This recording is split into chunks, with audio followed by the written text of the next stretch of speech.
Je m'appelle Kiefer Sutherland et j'interprète le président Tom Kirkman dans la série Designated Survivor. Si vous avez l'intention de regarder la saison 3 sans avoir vu les saisons 1 et 2, surtout rassurez-vous. Allez-y, lancez-vous car voici un bref résumé des 2 saisons précédentes. Nous devons tout de suite évacuer les lieux. La série commence par l'explosion du Capitole pendant le discours sur l'état de l'Union. Dans cet attentat sont tués le président, son cabinet ainsi que la quasi-totalité des membres du Congrès. Mon personnage devient donc le survivant désigné, une procédure qui existe réellement. Monsieur, vous êtes désormais le président des États-Unis. Moi, Thomas Adam Kirkman, je jure solennellement d'exécuter loyalement la charge de président des États-Unis. Que Dieu me vienne en aide. Les 2 premières saisons portent sur mon personnage et sa famille, et gérer le fait d'être propulsé du jour au lendemain à la Maison-Blanche. Tom Kirkman doit rapidement former un nouveau gouvernement et tenter de reconstruire un pays dévasté par l'une des pires attaques terroristes de son histoire. Et je voulais que vous sachiez qu'aucun mot ne pourra jamais exprimer à quel point je compatis à votre douleur. Mais Kirkman doit aussi retrouver les auteurs de l'attentat. Pour ça, il fait appel à Anna Wells, incarnée par Maggie Q. Je vous donne l'autorisation d'user de tous les moyens nécessaires pour appréhender les responsables de ce complot et les traduire en justice. Non sans difficulté, Anna Wells finit par retrouver les terroristes responsables de l'attentat du Capitole et rend justice aux victimes. Dans un contexte plus que chaotique, Tom Kirkman devient président au prix d'un lourd tribut. Il perd sa femme dans un accident au milieu de la saison 2. Maman rentre pas à la maison? Non, mon cœur. À ce moment-là, sa famille, son bien le plus précieux au monde, commence petit à petit à se déchirer. Son fils Léo décide de quitter Washington pour partir étudier en Californie, laissant Kirkman et sa fille de 12 ans seuls à la Maison-Blanche. Une même question pour les saisons 1, 2 et 3. Un homme foncièrement bon saura-t-il le rester malgré les jeux de pouvoir? Cette 3e saison le mettra plus à l'épreuve que jamais. À bientôt pour le découvrir. Merci.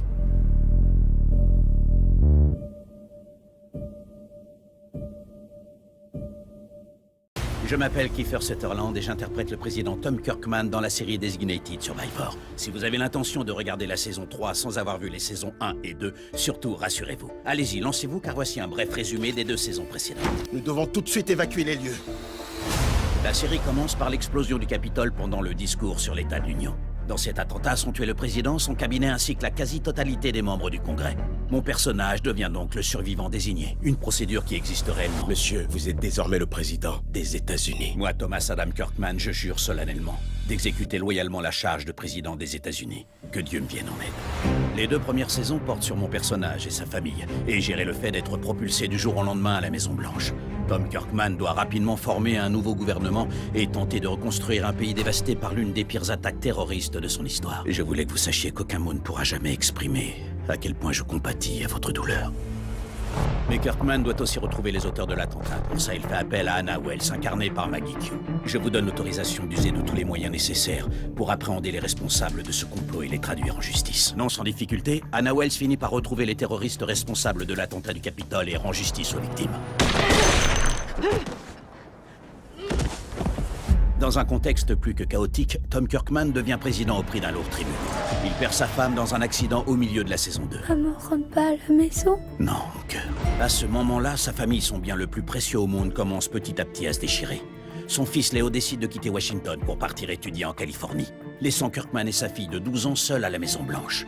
Une même question pour les saisons 1, 2 et 3. Un homme foncièrement bon saura-t-il le rester malgré les jeux de pouvoir? Cette 3e saison le mettra plus à l'épreuve que jamais.